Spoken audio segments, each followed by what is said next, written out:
pedindo a Ele que nos dê discernimento, compreensão e que possamos nós hoje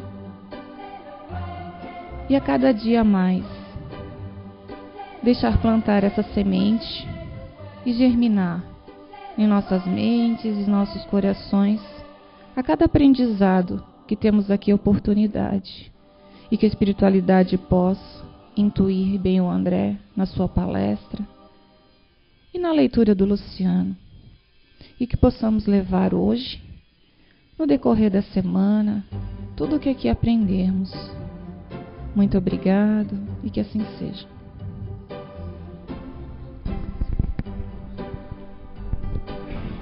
Os laços da matéria, em alguns, estão ainda muito fortes para permitir ao espírito libertar-se das coisas da terra.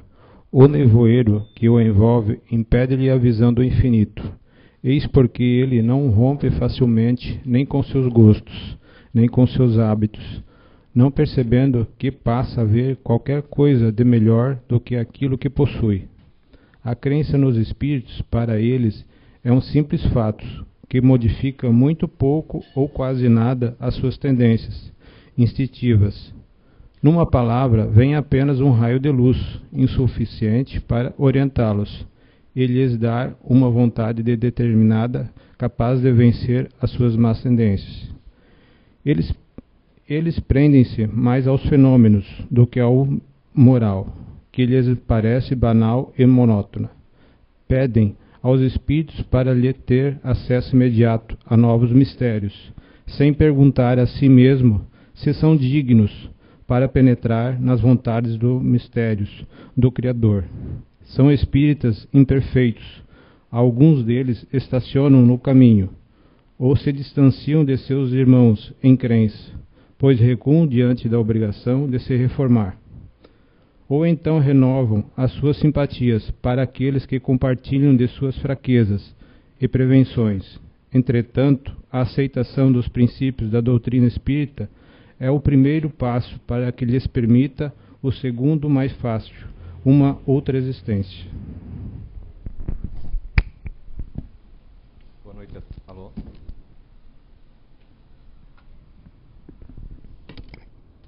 Alô? Alô? Um minutinho para acerto técnico.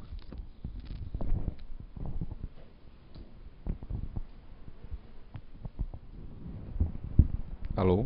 Agora sim. Boa noite a todos. Sejam todos bem-vindos. O tema mediunidade sempre é um tema muito, ao mesmo tempo complexo, mas muito gostoso da gente comentar, né?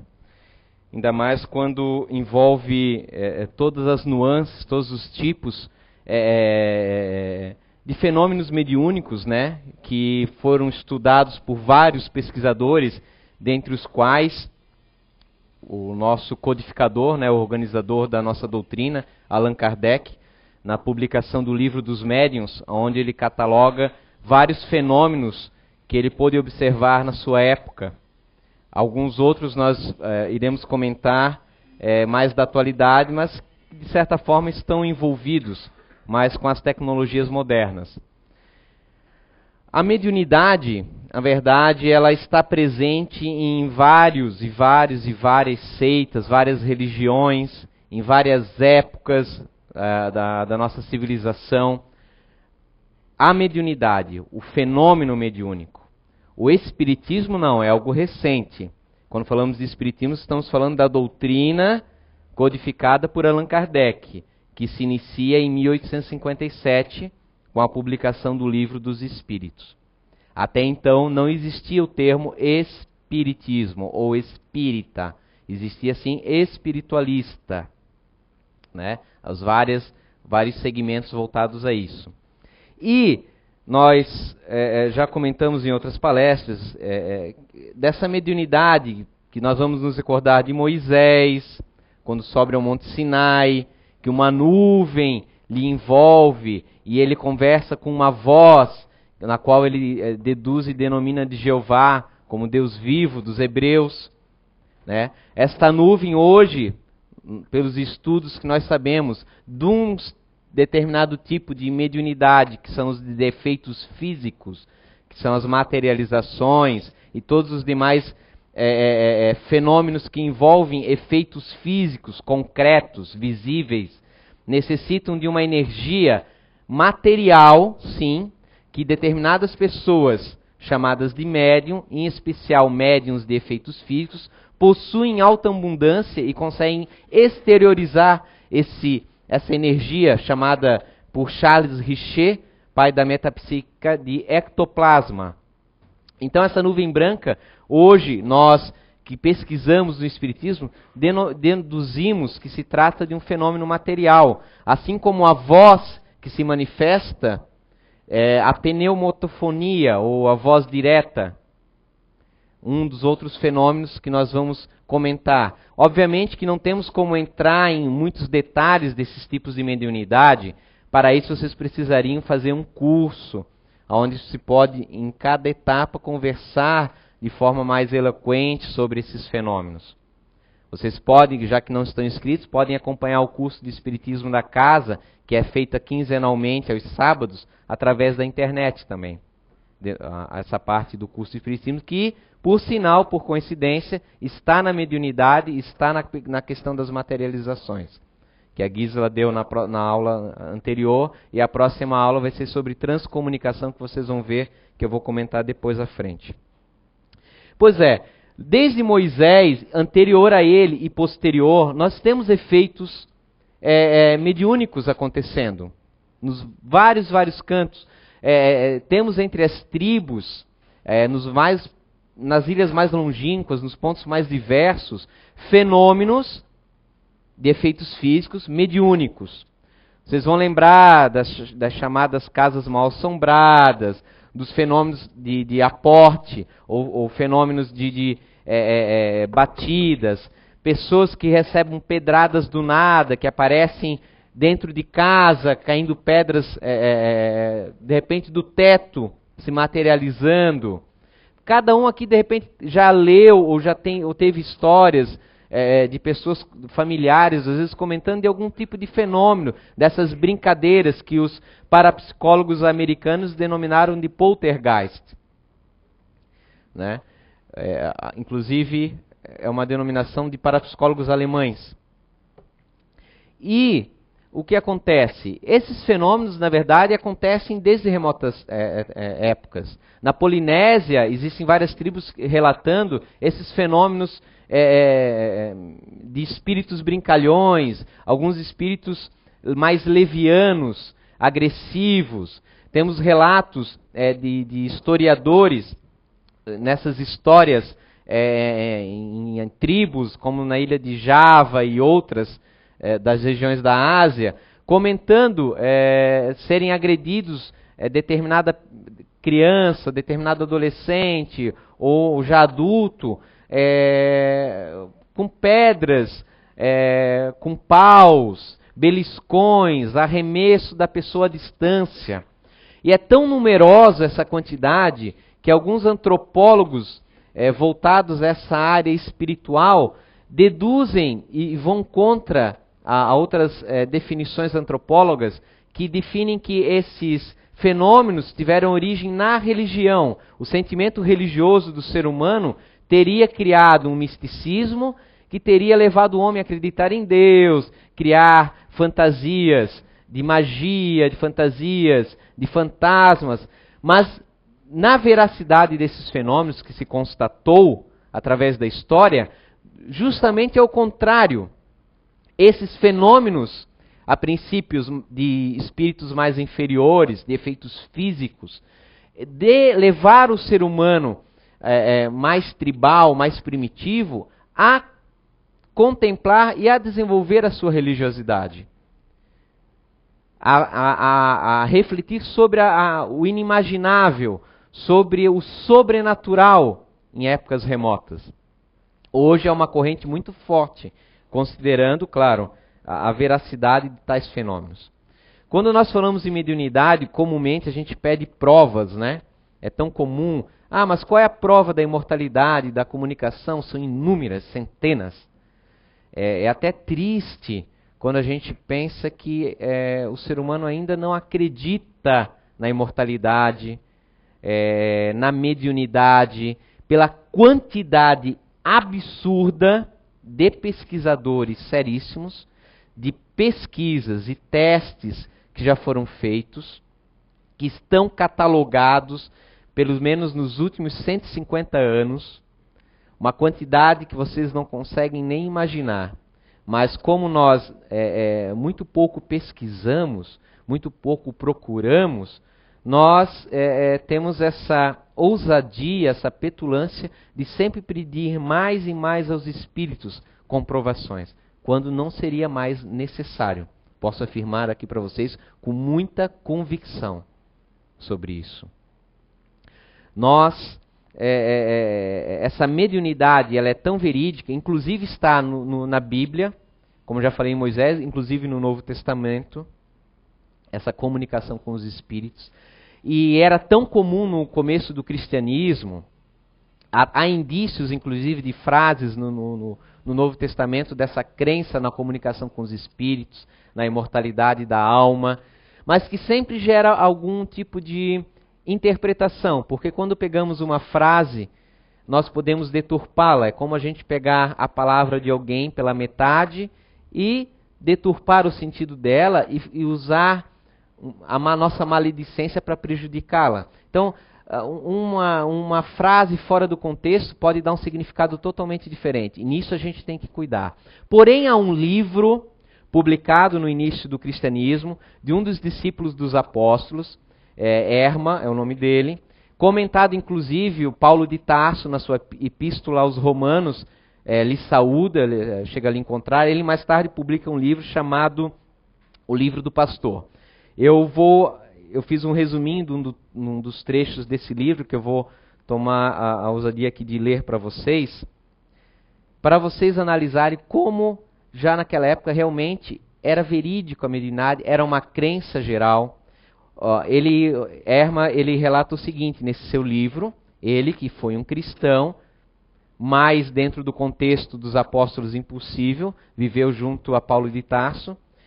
Os espíritos que vêm de Deus são pacíficos e humildes. Vocês vão ver que parece um diálogo de Kardec, falando aos espíritos como devem analisar os espíritos. Porque Kardec, em nenhum momento, em toda a sua obra, fala para se acreditar piamente. Ele fala para analisar as comunicações. Não se julga uma comunicação pela ostensividade, pela grandiosidade do fenômeno físico, material, mas pelo conteúdo da comunicação. Por isso que os espíritos superiores não se utilizam geralmente de efeitos físicos, mas sim de efeitos intelectuais, que é a psicofonia, a psicografia. É a mensagem que interessa aos espíritos elevados. Nós, quando nossa curiosidade é normal, procuramos efeitos físicos, estamos sujeitos a ser enganados. Porque o espírito que age através de efeitos físicos, geralmente, isso não é uma regra, os espíritos superiores têm condições de gerar efeitos físicos, mas não o fazem. São espíritos levianos, brincalhões, maledicentes, ou seja, inferiores, no sentido de inferior, de menos evoluído. Então nós temos que tomar muito cuidado com essa curiosidade ao fenômeno. Se vocês lembrarem o texto que foi lido agora no início do Evangelho. Não é o fenômeno que deve nos interessar. Claro, é uma curiosidade sadia? Sim, inicialmente sim. Mas há tanta pesquisa que já foi feita. E o que interessa é o desenvolvimento moral e ético do indivíduo. E isso não é feito através de uma visão do fenômeno. Porque comumente nós dizemos que vamos ver um fenômeno e isso vai nos fazer acreditar mais e vamos modificar. Mas não é o que acontece com o ser humano. Somos que nem criança que quando descobre o fogo, quer botar fogo em tudo para ficar olhando para o fogo. Mas aquilo não tem sentido nenhum e ele não reflete qual é a origem do fogo. Interessa para ele apenas ficar olhando o fenômeno em combustão. Nós somos da mesma forma, quando não procuramos realmente a grandiosidade por trás das coisas, o pano de fundo do conteúdo. Nós só vamos sempre ter um desejo mais e mais, porque o fenômeno que é externo, fora de nós, preenche o vazio. E esse vazio, infelizmente, quando vem de fora para dentro, sempre uma hora termina. É um combustível que se gasta e sempre precisa repor. Mas quando se encontra o conteúdo dentro de nós, a coisa se modifica, o padrão é diferente. E Erma, voltando à questão, os espíritos que vêm de Deus são pacíficos e humildes. Não respondem a todos os que os interrogam. Já naquela época, 2000 anos atrás, ele falando. Nem as pessoas em particular. E geralmente é o que nós queremos quando adentramos. Queremos uma sugestão particular para uma receita daquele espírito para resolver a nossa questão pessoal, a minha empresa que não está bem, eu que não estou conseguindo ter sucesso na vida. Sempre são, por mais pode parecer nobre a questão, sempre são perguntas egoístas e particulares que fazemos aos espíritos. Normal. Também nisso ninguém aqui está julgando apenas eternas quem faz isso. Todos nós já fizemos e comumente na vida acabamos fazendo novamente, né? Pedindo um auxílio, alguma coisa nesse sentido. A questão é que se vê nos espíritos uma fuga, uma rampa talvez de acesso a um sucesso, naquilo que nós achamos que é sucesso, que não nos cabe de repente na vida atual, ou que não, geralmente é assim, não estamos fazendo por merecer. Porque para ter sucesso na vida, só há duas situações, né? Inspiração e transpiração. Transpiração é o fazer, inspiração é usar o nosso intelecto e desenvolver alguma coisa. Trabalhar é o termo mais propenso. Porque os espíritos que vêm de Deus não falam ao homem quando o homem quer, mas quando Deus o permite. Quando, pois, um homem que tem o Espírito de Deus vem à Assembleia dos Fiéis, onde eles se reuniam, os cristãos, desde que se faz a prece, o Espírito toma lugar nesse homem, que fala na Assembleia como Deus o quer. Tem coisa mais nítida do que estar falando de um médium e uma comunicação psicofônica, aquele médium que nós conhecemos como de incorporação? É um livro de um cristão ao início do cristianismo falando sobre a naturalidade de que numa assembleia ocorriam comunicações mediúnicas. Não é o espiritismo, é um livro cristão antigo. Reconhece, ao contrário, aqui ele faz um alerta, porque João Evangelista está na Bíblia, desconfiai dos espíritos, veja se os espíritos são de Deus, não confiai em todos os espíritos. João Evangelista comenta. E ele aqui fala, reconhece, ao contrário, o espírito terrestre, aquele frívolo, sem sabedoria, sem força, no que se agita, que se levanta e toma lugar. O que ele quer dizer aqui? Não está falando dos trejeitos que todo médium tem durante uma incorporação. Mas sim, quando ele fala em tomar lugar, é que se está num local público e o médium, sem a devida disciplina e educação, se deixa tomar por um espírito, que já demonstra o seu caráter, porque não respeita a ordem coletiva, toma o assento, toma o seu médium para se comunicar e faz bagunça numa reunião pública. É isso que ele está falando. É inoportuno, tagarela e não profetiza sem remuneração. Um profeta de Deus não procede assim. Ou seja, aqui temos duas questões. O profeta, a palavra profeta, tem sinônimo com o que nós conhecemos hoje como médium. Quando ele fala aqui, não profetiza sem remuneração, não está, geralmente, nos tempos atuais, nós achamos que profetizar é falar do futuro, e não é. O termo é usado aqui, nas épocas antigas, qualquer forma de comunicação de um espírito, seja falar de um futuro, do passado, dar uma sugestão, um conselho que a pessoa está pedindo. Isto é o termo abrangente, profetizar. E profeta é todo aquele que é intermédio desse mundo espiritual para fazer algum tipo de comunicação. Ou seja, Erma aqui nos coloca e não deixa dúvida de que a mediunidade está presente sim desde a primeira era do cristianismo. Isso aqui é uma informação muito interessante e importante. Mas o que é essa questão de ser médium? Kardec já nos coloca, de uma forma primeiramente abrangente, que o médium é toda pessoa, todos nós temos essa conexão com o plano espiritual.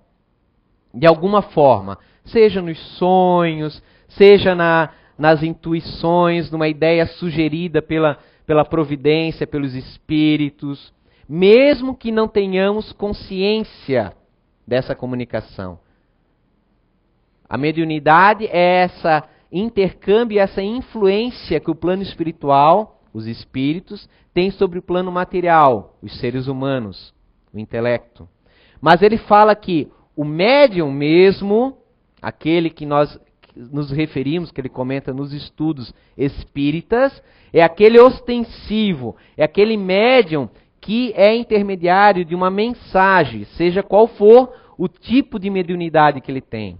Seja uma psicografia, que é a mediunidade descrita, seja uma psicofonia, que é aquela que nós conhecemos da fala, da incorporação, seja outros tipos, seja o desenho, através de um desenho, a música, as artes, estão dentro do tipo de mediunidade chamada psicofonia, porque há a necessidade desse processo e o espírito se manifestar, seja através de um efeito físico, hoje raro, que não se faz necessário, mas que ocorreu e foi pesquisado, que é a voz direta, a escrita direta, sem a intermediação de um ser humano visivelmente no ato. William Crookes, que foi um grande pesquisador, cientista inglês, renomado, pesquisou muito a mediunidade de efeitos físicos. A Inglaterra em si, os seus pesquisadores estudaram muito a mediunidade de efeitos físicos.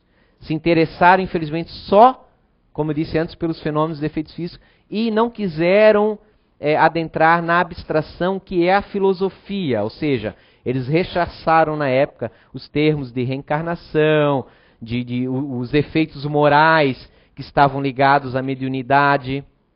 Mas, pegando o gancho das suas pesquisas, ele pesquisou entre várias médiuns, Florence Cook, Elsa Palladino, Daniel Douglas Holmes, que foi na sua época um médium de incríveis, com uma quantidade imensa de tipos de mediunidade, porque um médium às vezes é só psicográfico, de psicografia, outras vezes é só psicofonia, outro tem os dois, outro ainda se acrescenta desdobramento, e são raros os que têm uma quantidade diversa.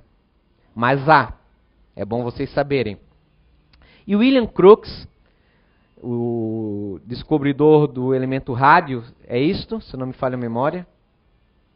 A Guisa sabe melhor do que eu. Ele estudou a mediunidade das irmãs Fox. Essas irmãs Fox foram que deram origem ao começo do fenômeno espírita no mundo. Lá nos Estados Unidos, quando elas eram adolescentes, na sua casa começou efeitos de batida, tipologia denominado.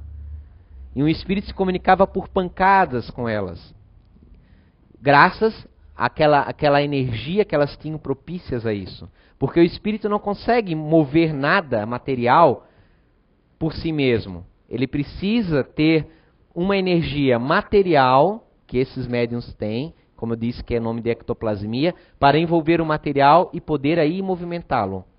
Não há como o espírito, que é extremamente rarefeito, mover um objeto concreto. Ele precisa de um intermediário no meio para fazer isso.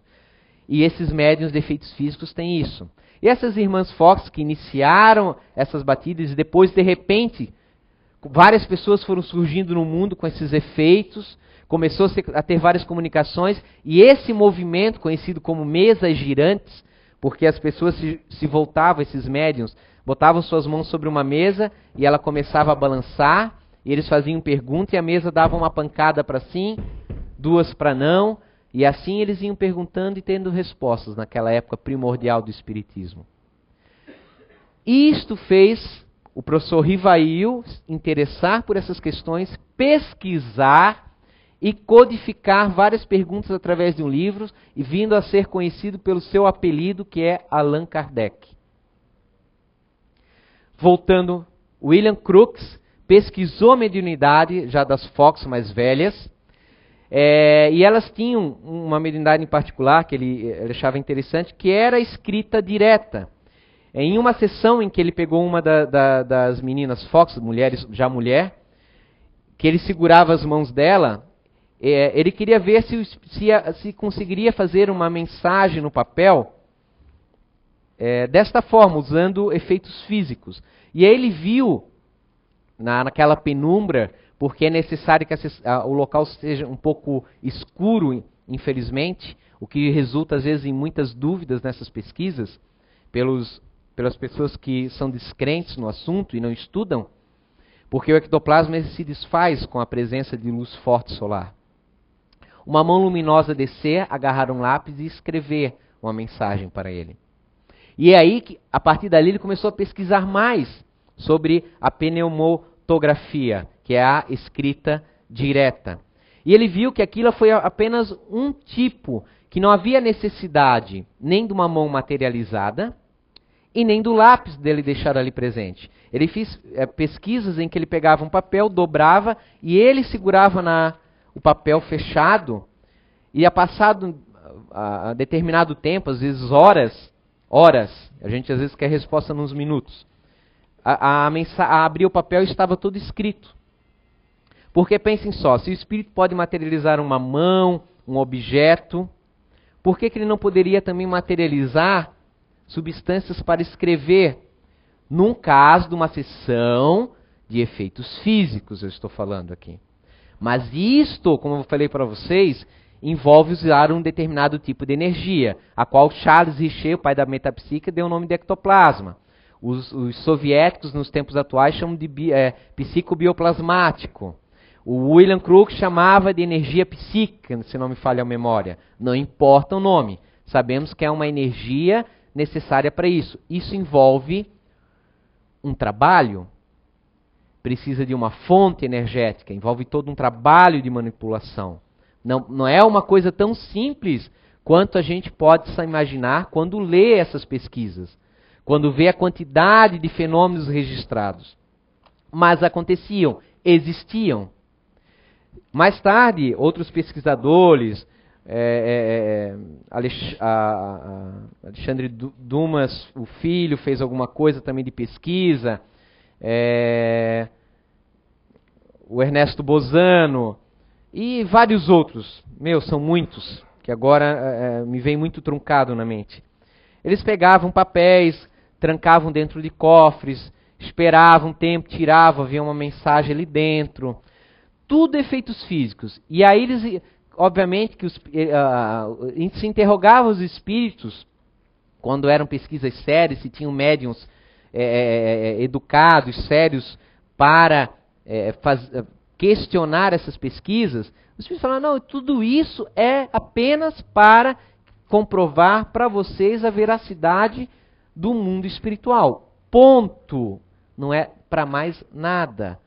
Quando nós queremos realmente passar coisas sérias, nós procuramos médiuns que transcrevem no papel. Mais ou menos, numa analogia tosca, seria assim, por que uma pessoa que quer passar uma mensagem, que tem aqui, de repente, um papel e uma caneta, e aqui tem um telégrafo, que tem que fazer cada sílaba. Por que ele vai optar pelo mais primitivo, se ele tem à mão algo que pode exprimir o pensamento dele com muito mais clareza? Por isso que espíritos mais elevados, espíritos já desenvolvidos, sérios, que lhes interessa o nosso desenvolvimento moral, se utilizam dos efeitos intelectuais para se comunicarem, e raramente de efeitos físicos. Às vezes eles deixam acontecer efeitos físicos para o nosso desenvolvimento. Porque Kardec já comentava que nós devemos observar nunca o fenômeno, nunca o nome, inclusive numa psicografia do espírito, mas sim o conteúdo. Não é analisar a questão gramatical, que os espíritos estão nem aí para a questão de gramática. Eles não utilizam mais a gramática, o linguajar, o idioma que nós utilizamos no plano espiritual. Os espíritos que já atingiram um nível maior estão despojados da articulação fonética. A comunicação deles está lá no livro dos espíritos. É plenamente pensamento a pensamento, mental. Então eles têm que utilizar, muitas vezes, de processos e toda uma metodologia para se fazer entender, o que é muito difícil para eles comentam. Eles sempre preferem um médium que esteja trabalhando pela sua renovação interior para se comunicarem. Mas, se eles veem necessidade de se comunicarem e não encontram uma pessoa a nível apropriado, eles se utilizam sim de médiuns despreparados. E aí encontramos o quê? Geralmente, às vezes, um médium que é médium, que às vezes lhe falha a mediunidade, porque a mediunidade não é um botãozinho que se liga. Ah, me vê uma mensagem aí. Não tem como fazer isso. Porque ele apenas tem a capacidade de servir como um certo, vamos dizer assim, um intérprete do espírito. Mas quem comunica é o espírito. Se o espírito não quer falar, não lhe interessa, não há o que fazer. Ele é um telefone. Mas quem está do outro lado da linha é que transmite a comunicação.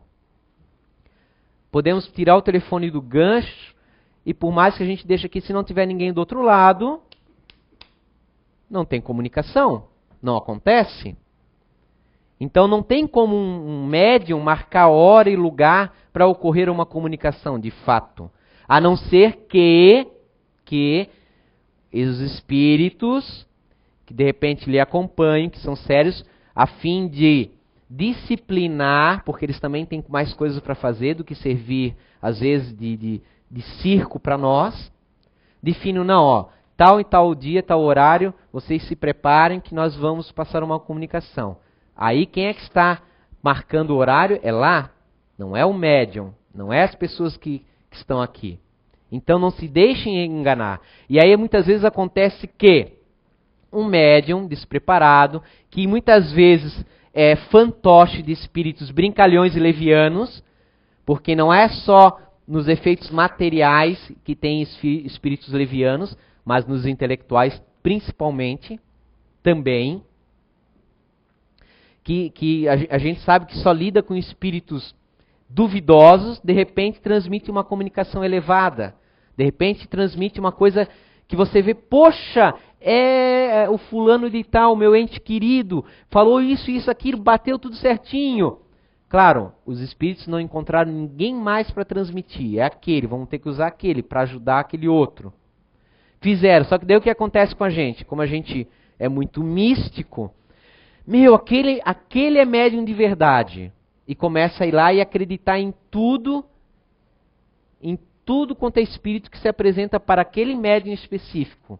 Quando antes nós sabíamos que muitas vezes era leviano. E existem espíritos que são levianos, mas não são burros, são muito inteligentes. Podem tomar o lugar de uma pessoa que a gente gosta muito, que realmente se apresentou de repente numa sessão, mas agora é um espírito que tomou o lugar dela, mas porque fala que é o nome de fulano de tal, nós não é o ciclano de tal, porque nós queremos muito acreditar naquilo. Somos nós que geralmente nos permitimos sermos enganados por essas pessoas desencarnadas que moralmente são duvidosas, né? É o nosso desejo, é a nossa vontade muito grande de querer aquela comunicação, de continuar aquela comunicação, que faz com que nós nos fascinemos por aquele médium, que é a fascinação do médium, por aquele espírito. Um médium, além da pessoa que está recebendo, também pode se fascinar. Ele quer muito receber espíritos elevados, e surge ali, assinado Tomás de Aquino. Nossa, eu sou médium do Tomás de Aquino.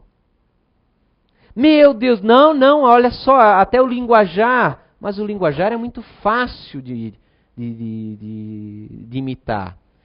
Por isso Kardec, veja só, 150 anos atrás já falava, não pode ir por vocabulário bonito, ou por uma assinatura. Você tem que analisar o conteúdo. Às vezes é necessário 1, 2 psicografias para você perceber.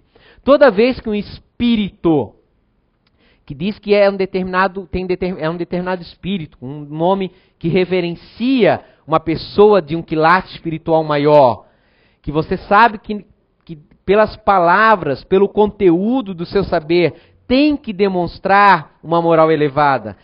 A comunicação apresentar palavras chulas ou ideias perniciosas não pode ser daquela pessoa. Às vezes, se nós pegarmos uma mensagem, escrevermos uma carta, ou uma mensagem por e-mail e mandamos para uma pessoa, se outra tentar nos imitar, aquela pessoa que recebe muitas vezes vê, não, mas, poxa, é tão diferente do que ela costuma se expressar, nós conseguimos perceber, muitas vezes ali, poxa, mas está estranho isso aqui, não parece ser da mesma pessoa, apesar do nome estar ali. É a mesma coisa com os espíritos. Os espíritos são pessoas que devem ser analisadas. Mas nós não vemos a pessoa, né? São invisíveis aos nossos olhos físicos. Mas nós vemos aquilo que é mais importante, que vem de dentro para fora. O conteúdo, o conceito, a ideologia, a forma de se comportar está aqui nas palavras que a pessoa transmite. Por isso que, para nós, quando pesquisamos os espíritos, é-nos mais importante a mensagem, seja psicográfica ou psicofônica, porque ela nos permite separar o joio do trigo na questão de comunicação mediúnica. Os efeitos físicos não nos permitem enxergar isso. Nós vemos, um efeito, levitou uma folha, pronto. Como nós já temos essa tendência mística, nós começamos a nos fascinar. E quando vemos, aí que os espíritos levianos são muito espertos. Aí eles vêm, pronto, agora ele acha que somos deuses. E aí eles começam a dar comunicações, primeiro parecendo com uma certa intelectualidade, você vai aceitando, quando você vê, você se envolveu. Não julga mais nada da comunicação que esses espíritos transmitem. Eis aí que está o perigo da coisa. Então nós temos que sempre ter bom senso. Porém não é nem 8, nem 800 dentro disso. O que acontece? Nós vemos comumente as pessoas também, assim como, por exemplo, os espíritos, quando um espírito chega e fala, aceitai nossas palavras e não ficam julgando, aceitem, nós sabemos o que estamos falando. Opa, já pode desconfiar. Nenhum espírito sério tenta forçar a barra para aceitar uma ideia. Começo. Pelo contrário, eles falam, quando às vezes a gente pergunta uma coisa muito que está ao nosso alcance intelectual, eles realmente respondem assim, tu tens raciocínio para quê? Vai pensar. Ponto. Eles não ficam passando a mão, eles amam, mas um pai que ama às vezes também é enérgico. Não dá tudo de mão beijada, a pessoa precisa aprender a se virar. Mas também o que acontece, nós temos o oposto, muitas vezes como espírita. Se criou, talvez por um conceito ainda milenar que nós trazemos de pecado, essas coisas assim.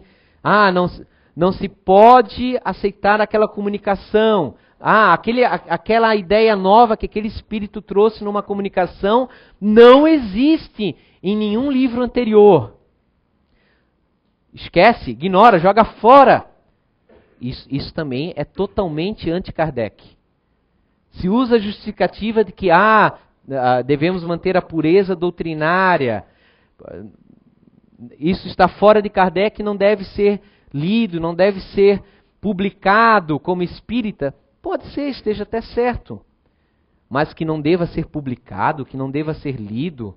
há tempos atrás havia até indicações de que livros poderiam ou não ser lidos. Isso é uma coisa inquisitora. Pelo contrário, Kardec sempre questionou os espíritos em tudo. Mas ele era uma pessoa que pesquisava e usava muita coerência. E as respostas ele não aceitava, ele colocava, tentava racionalizar se era lógico, perguntava a mesma pergunta a outro espírito, para ver se batia. O que ele via que não batia ou era contraditório, ele descartava. O que ele não conseguia mais pontos, ele usava a filosofia para analisar e ver se tinha lógica. Então, eu lembro que quando eu era adolescente, havia um bafafá quanto ao Hermínio, o Hercílio Mais, que era um médium que ele psicografava, era usado por um espírito chamado Ramatiz, que era um espírito oriental e trazia muitos termos orientais, e isso foi um bafafá na época, um movimento espírita. Que isso não podia, porque ele usava muitos termos orientais, por ser hindu, usava termos próprios do sânscrito, né, os chakras que hoje são tão comuns popularmente, os pranayamas e outros termos, e trazia alguns informes diferentes sobre planetas habitados, que não era nenhuma novidade, porque Camille Flammarion, que foi contemporâneo, vamos dizer, discípulo de Kardec, já tinha livros publicados sobre a pluralidade dos mundos. O Livro dos Espíritos já fala. Kardec questionou vários espíritos que se manifestaram dizendo que não estavam mais na Terra, em outros planetas. Kardec falava que Júpiter seria mais avançado moralmente que a Terra. Hoje nós sabemos cientificamente que esses planetas do Sistema Solar fora a Terra, no nosso padrão físico, não tem vida. Não há subsistência de vida inteligente como a nossa. Então nós temos que usar também o raciocínio, porque há espíritos que diziam estar nesses planetas, nas revistas Espírita, publicação de Allan Kardec, eram espíritos desencarnados, como Mozart, houve algumas comunicações dizendo estar habitando agora o planeta de Júpiter. Ora, está desencarnado, um espírito, é bem possível então que nós estejamos falando nesses planetas de dimensões espirituais.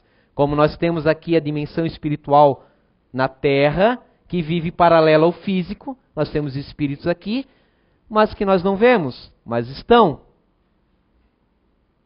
Como deve haver nesses outros planetas dimensões. Talvez não haja vida física.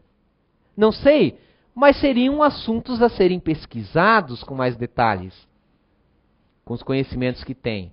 E não rechaçar. Voltando ali ao Ramatiz, eu lembro que na época ele falou que havia vida em Marte, e nós sabemos que não chegou às sondas, não há vida em Marte. E aí se falou que mas Kardec também então teria errado, falando desses planetas. Kardec não, os espíritos que se comunicaram ali.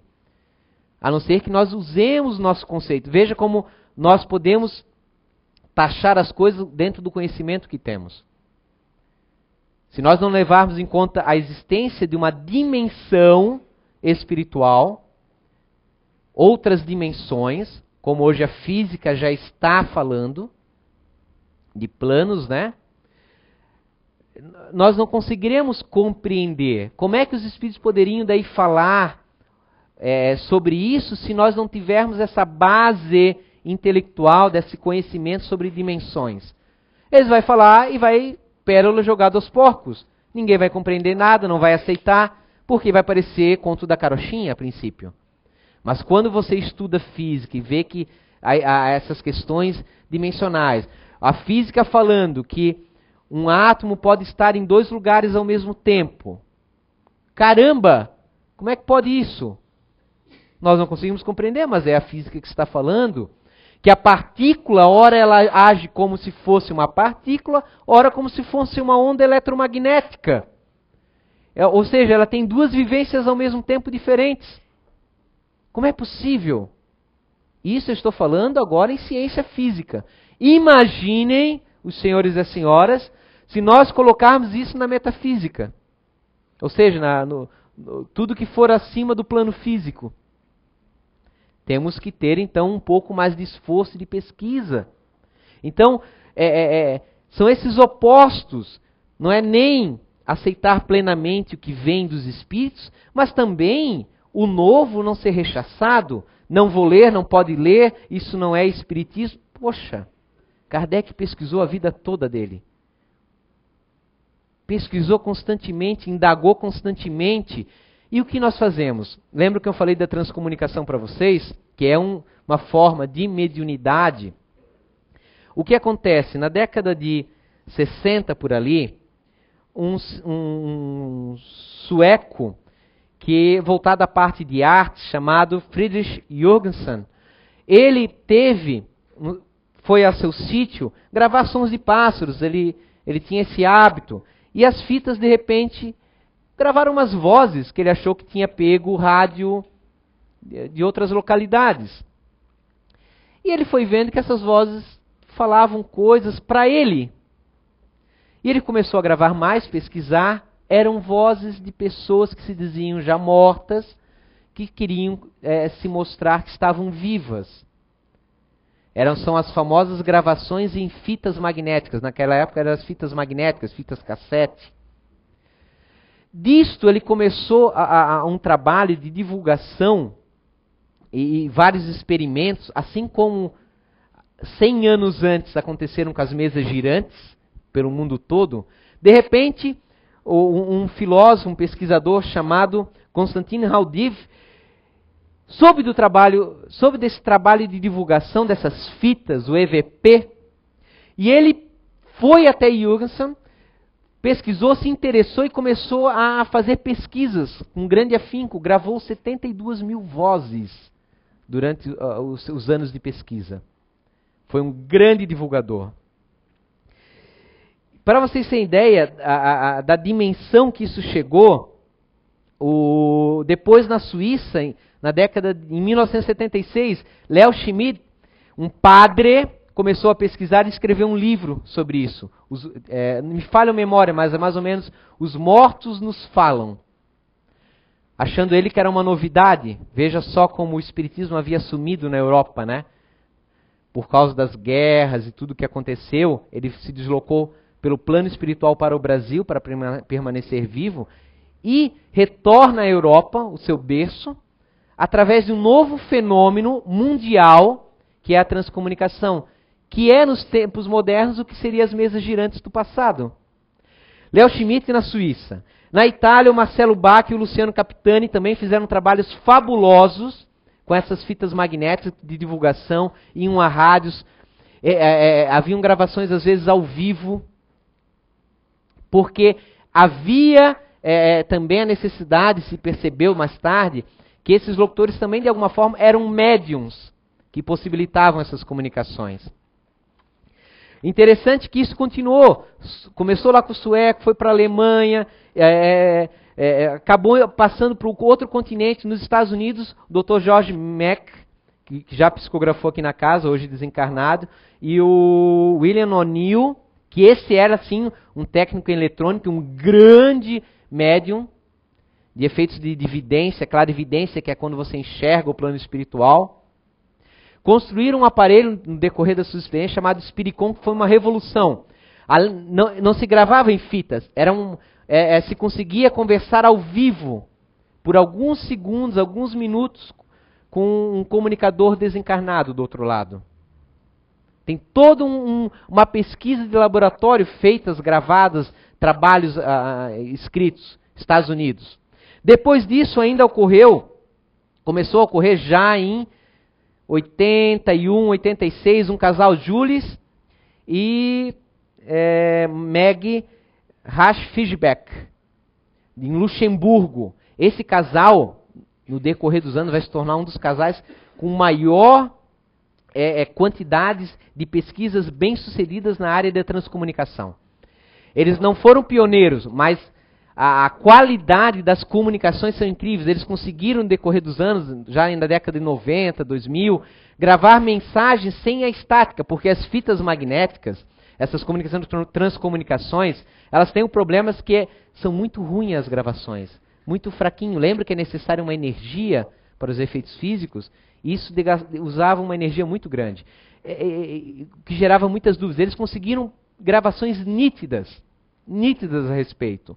Na Alemanha, Klaus Schreber, ele conseguiu, além das gravações, e ter criado, porque era perito em eletrônica, várias instrumentações que os espíritos lhe solicitavam através de esquemas, trazer numa TV quebrada, não funcionando, imagens, fotos que os espíritos impregnavam ali. Que nos remete muito a pesquisas parapsicológicas com chamados paranormais, que conseguiam, através de telecinese, psicocinese, gravar em filmes fotográficos imagens mentais. Isso são pesquisas de parapsicologia, desde a década de 40, com o casal Heine, já aconteciam. Estados Unidos e União Soviética pesquisam muito isso. Mas ele conseguiu que um espírito desencarnado, ou um grupo, haviam grupos com denominações, conseguisse impregnar na imagem da televisão. É o Vidicon, denominado pelos pesquisadores. Na Alemanha, na Inglaterra, surge o Kenneth, que consegue as primeiras mensagens através do computador. Que no Brasil, a Sônia Rinaldi é uma das grandes divulgadoras e pesquisadoras nessa área, de mensagem através dos computadores. Chegando a receber mensagens com mais de 2.000 palavras por minuto. Mais tarde, na França, década de 80, 90, é publicado um outro livro por um outro padre, agora francês, François Brunet, que traz uma publicidade muito grande para a transcomunicação. Ou seja, nesses 40 anos, surgem, a princípio nos primeiros 20 anos, de 60 a 80, em todos os países europeus, fabulosos fenômenos de comunicação através da transcomunicação. Que no Brasil, nós, espíritas, que deveríamos estar extremamente curiosos a esse respeito, ficamos totalmente apáticos sobre isso. Recebendo muitas vezes de diretores de casas espíritas, de espíritas, para não se interessar pelo fenômeno. Ou seja, desvirtuaram a mensagem inicial dos próprios espíritos, que o efeito físico não era importante, para a falta de interesse de pesquisa científica. Nós simplesmente não sabemos de nada disso, dessa história, desse segundo boom planejado pelo alto, que aconteceu novamente na Europa, nos Estados Unidos, no Brasil também tivemos pesquisadores, temos atualmente. Clóvis Nunes, que vai estar conosco no Fore Blue, né? No segundo Fore Blue, é um dos grandes pesquisadores brasileiros de transcomunicação internacionalmente nessa área. Temos muitos outros, né? Mas o movimento espírita, nós espíritas ficamos apáticos. Ou seja, essa total falta de interesse de pesquisa. Hoje nós temos uma quantidade de livros psicografados muito grandes no país. Mas eu duvido que esses livros passem por algum crivo de análise. As editoras se interessam, é psicográfico, é romance, vai vender, então vamos vender. Nada contra, é o que eu falei, nem 8 nem 800. Mas, poxa, sem crivo, sem análise, sem alguém analisar, ninguém analisa, se publica. Isso é falta da parte científica do Espiritismo, que Kardec nunca aceitou deixar à parte. Se um dia a ciência provar que estamos errados, palavras do codificador, sigamos com a ciência e abandonamos o Espiritismo. Mas a ciência até agora, cada vez mais, tem comprovado a veracidade dos informes dos espíritos. Não é a seita espírita, a religião que se criou espírita, que é dona da verdade. Mas os informes que estão na codificação são verdadeiros porque provêm de pessoas que estão do outro lado enxergando a dimensão espiritual. E todo o trabalho de catalogação e de seleção que o professor Rivaio, Allan Kardec, fez para nós. E outros pesquisadores. Como eu suspeitava, o tempo não dá para falar de tudo isso. E todos os outros tipos de mediunidade. Psicometria, psicografia, psicofonia, levitação, transporte, que é objetos que aparecem do nada. Lembram das pedras que eu falei para vocês, que caem do teto? Não são pedras materializadas, são pedras que estão lá naquele quintal, o espírito pega, tira de lá e joga aqui. Levitação, a própria telepatia, que está de certa forma ligada, mas é da área anímica, que é quando não há um espírito envolvido, mas é a capacidade da própria pessoa. A voz direta, a escrita direta, a bicorporeidade, que nós lembramos no passado pelo Antônio de Pádua, que foi santificado porque entrou em transe num lugar e se apresentou fisicamente numa cidade distante onde seu pai ia ser condenado e o defendeu e depois desapareceu. É por isso que ele foi santificado, a bicorporeidade. A bilocação, que é quando um espírito, um médium também entra em transe e se apresenta não materialmente, mas as vistas da clarividência de outro. Clarividência, clareaudiência, escutar. E, meu Deus, muitas e muitos outros tipos que não deu para terminar. Né? Se permitem, eu vou contar só uma história, porque eu estava pesquisando e as coisas às vezes aparecem, né? E uma senhora que é médium, para vocês terem ideia, como é importante a gente não se fascinar, a gente enxergar os espíritos como pessoas, mas ser coerente também. Nem 8, nem 800. A Benedita Fernandes, uma médium que teve um trabalho de caridade incrível em São Paulo. Quando ela começou, ela perambulava pelas ruas. Ela sofria de obsessões terríveis de espíritos. Mas naquela época ninguém sabia. É começo do século XX ali. Chegou a ser uma andarilha, viver pelas ruas. A tal ponto ela era obsediada que a comunidade solicitou a guarda policial retirar, porque ela chegava a perturbar as pessoas. E ela foi para naquela época não havia sanatórios, mas um local, uma casa de repouso para receber algum tipo de tratamento. E ela começou a escutar umas vozes dizendo, se você trabalhar pelo bem das crianças, coisas, isso vai passar. E realmente ela teve um momento de lucidez, foi para Araçatuba, chegou em Araçatuba, ainda com fortes dores, um casal espírita se condoeu dela, trouxe para a casa deles, tratou com ela, e ela foi se recompondo e a partir do momento que adquiriu lucidez, começou a sair pela rua, a pegar as crianças, e com isso ela arrumou uma casinha e foi cuidando dessas crianças, e começou um trabalho fabuloso nessa área de atendimento aos menores. Ela que era uma pessoa que tu olharia, não daria um tostão. É o que a gente faz, né? Julgar. Essa não tem mais jeito. Isso aí, meu Deus, olha só. Totalmente perturbada, essa pessoa louca, né? Na época se falava, essa é louca, não tem mais jeito. Não perde tempo, né? Aquela louca indigente vai se tornar um dos espíritos mais nobres do movimento espírita. E ela começou a catar e em um determinado momento aquela quantidade de crianças estava passando muita fome e ela, na fé simples, ela falou, olha, meus filhos, vão para o portão, fiquem lá que Jesus vai vir e vai trazer algum pão para vocês. E as crianças foram tudo lá para o portão, né? Na ingenuidade deles, morrendo de fome, condoídos. E passou um vendedor que ele vendia carne para açougue, essas coisas, e geralmente tinha sobras, né? O que vocês estão fazendo aí, criança? Não, mamãe falou para, né, que chamava mamãe ela, para a gente ficar aqui, Jesus vai trazer pão para a gente comer. Então entrem lá e digam que Jesus realmente trouxe e vai trazer sempre. E a partir do momento aquele senhor começou sempre a trazer as sobras de carne que ele tinha, das linguiças, para eles e ajudou a sustentar. Mais tarde ficou tão grande aquele trabalho que a prefeitura começou a ajudar com um valorzinho, né? E um dia ela caminhando, ela viu um ex-indigente que ela conhecia, estava morto, até os urubus já estavam comendo a carne dele.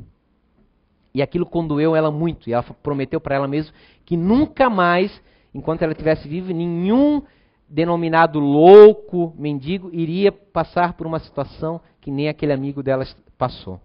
E ela começou, além das crianças, também a pegar essas pessoas chamadas loucas, mas que eram às vezes obsediadas ou com problemas cognitivos. Começou a abraçá-las. Chegou a um ponto que precisava de muito dinheiro para isso, né? E a prefeitura continuou ajudando, mas sabe como é que é política, né? Não é tão diferente como hoje em dia. A prefeitura cortou. Ela foi lá encarar o prefeito. Como é que cortaram? Ah, é? Quando o prefeito, acabou, não vamos mais dar dinheiro. Ah, é? Tá bom. Então, tá bom, eu não tenho condições de manter esse pessoal lá. Vou soltar eles de novo.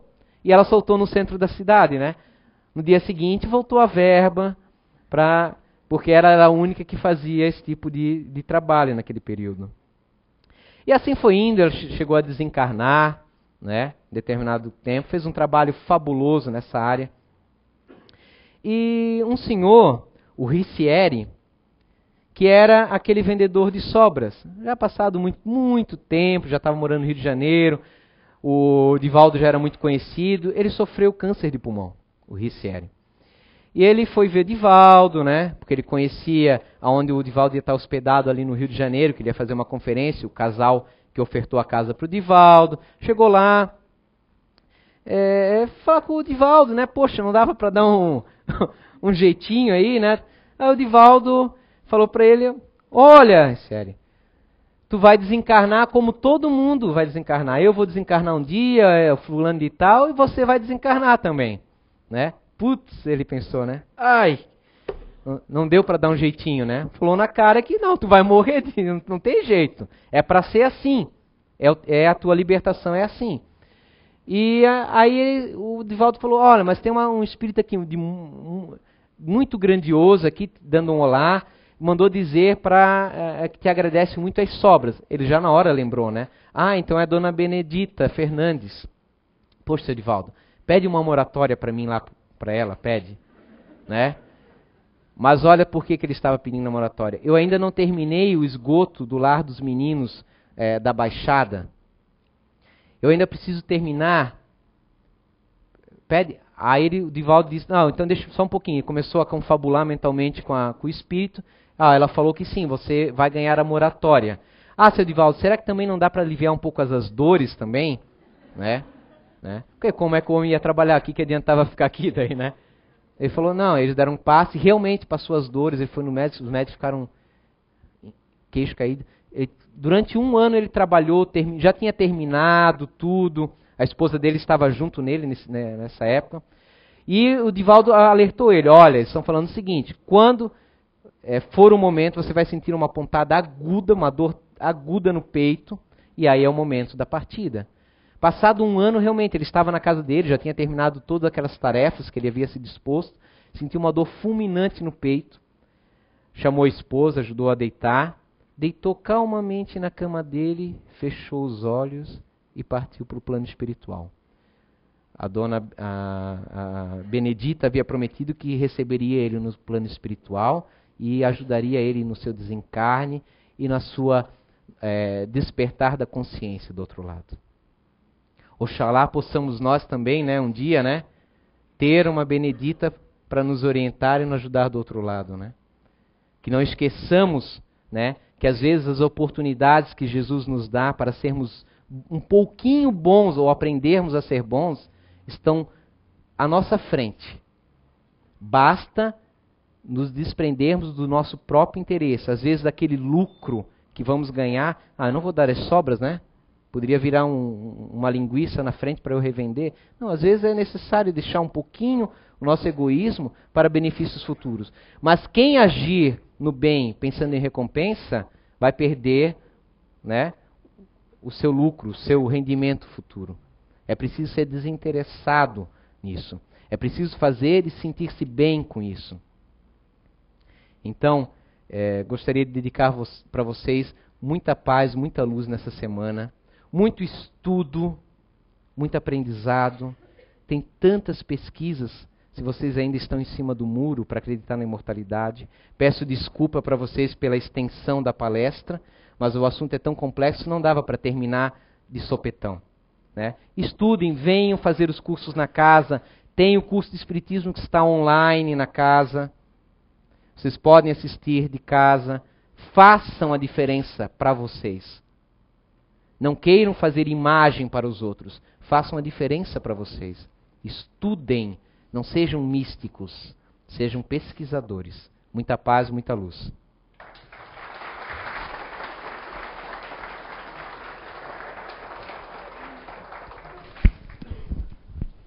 Obrigada, André, pela belíssima palestra. E agora vamos relaxar para escutar a oração do André e a preparação para a fluidoterapia.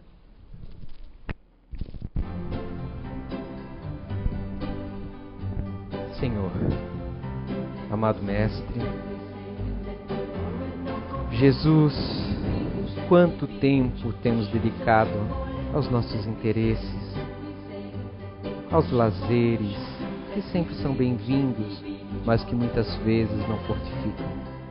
Senhor, perdão pela falta de tempo para o estudo, para o aprimoramento. Perdoa-nos, Senhor, por dedicarmos tão tempo ao Teu Evangelho de luz. Perdoa-nos, Jesus, porque ontem ainda não queríamos nada. Hoje apenas engatinhamos, mas dai-nos forças através da providência boa e amiga que aqui está, dos amigos espirituais que nos acompanham desde o nascimento, daqueles outros que, não porque merecemos, mas por misericórdia, estão olhando por cada um, pelo dia a dia, que possamos valer a pena tal dedicação, que façamos valer a pena todo esse interesse que a espiritualidade tem conosco, que saibamos sorrir ao inimigo, abraçar os familiares, desejar o bem aos vizinhos, calar a boca diante da maledicência, não culpar, não justificar, nem criticar. Senhor, que sejamos os portadores da boa nova, através do otimismo, das palavras boas, das atitudes em prol do próximo, Senhor. Que sejamos, Senhor, verdadeiramente espíritas, hoje e sempre. Que assim seja.